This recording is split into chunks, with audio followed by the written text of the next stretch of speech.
ফরিদপুরে টানা কয়েকদিনের তীব্র গরম ও দিনরাত ঘন ঘন লোডশেডিংয়ের অতিষ্ঠ হয়ে পড়েছে জনজীবন।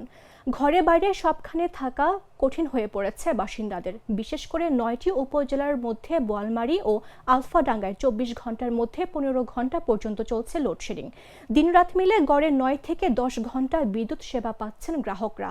উপজেলা সদর থেকে গ্রামের পরিস্থিতি আরও নাজুক পরিস্থিতি বিরাজ করছে বলে অভিযোগ গ্রাহকদের। বিদ্যুৎ বিভাগ বলছে, চাহিদার তুলনায় ফরিদপুরে বিদ্যুৎ সরবরাহ কম থাকায় লোডশেডিং হচ্ছে। তবে ১৫ ঘন্টা লোডশেডিংয়ের অভিযোগ সঠিক নয়। ভুক্তভোগী স্থানীয় বাসিন্দাদের অভিযোগ, গত কয়েকদিন ধরে ২৪ ঘন্টার মধ্যে গড়ে ১৫ ঘন্টার মতো বিদ্যুৎ থাকছে না। মাত্রাতিরিক্ত গরমের মধ্যে লোডশেডিংয়ের কারণে ভোগান্তিতে পড়তে হচ্ছে বাসিন্দাদের। বিদ্যুৎ না থাকায় বাসাবাড়িতে দৈনন্দিন কার্য সম্পাদন করতে বেগ পেতে হচ্ছে।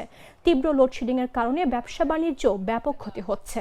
এদিকে জ্বালানি তেলের অভাব, ধান ও পাটের জমিতে সময় মতো সেচ না দিতে পারায় চরম বেকায়দায় পড়ছেন চাষিরা। যে কেউ ১৫০ টাকা, কেউ ১৪০ টাকা, কেউ ৩০ টাকা, আর কত সময় যে সরকারিভাবে দিয়ে তারপর তেল সরাই ফেলায়, কয় তেল নেই। আর পরে গেলে কয় যে তেল দিতে পারি ৫ লিটার পাবা ১৫০ টাকা লিটার, ১৪০ টাকা লিটার, এইভাবে বলতেছে সবাই। ৩টে পাম্পের একটা পাম্পও চালাতে পারতেছি না।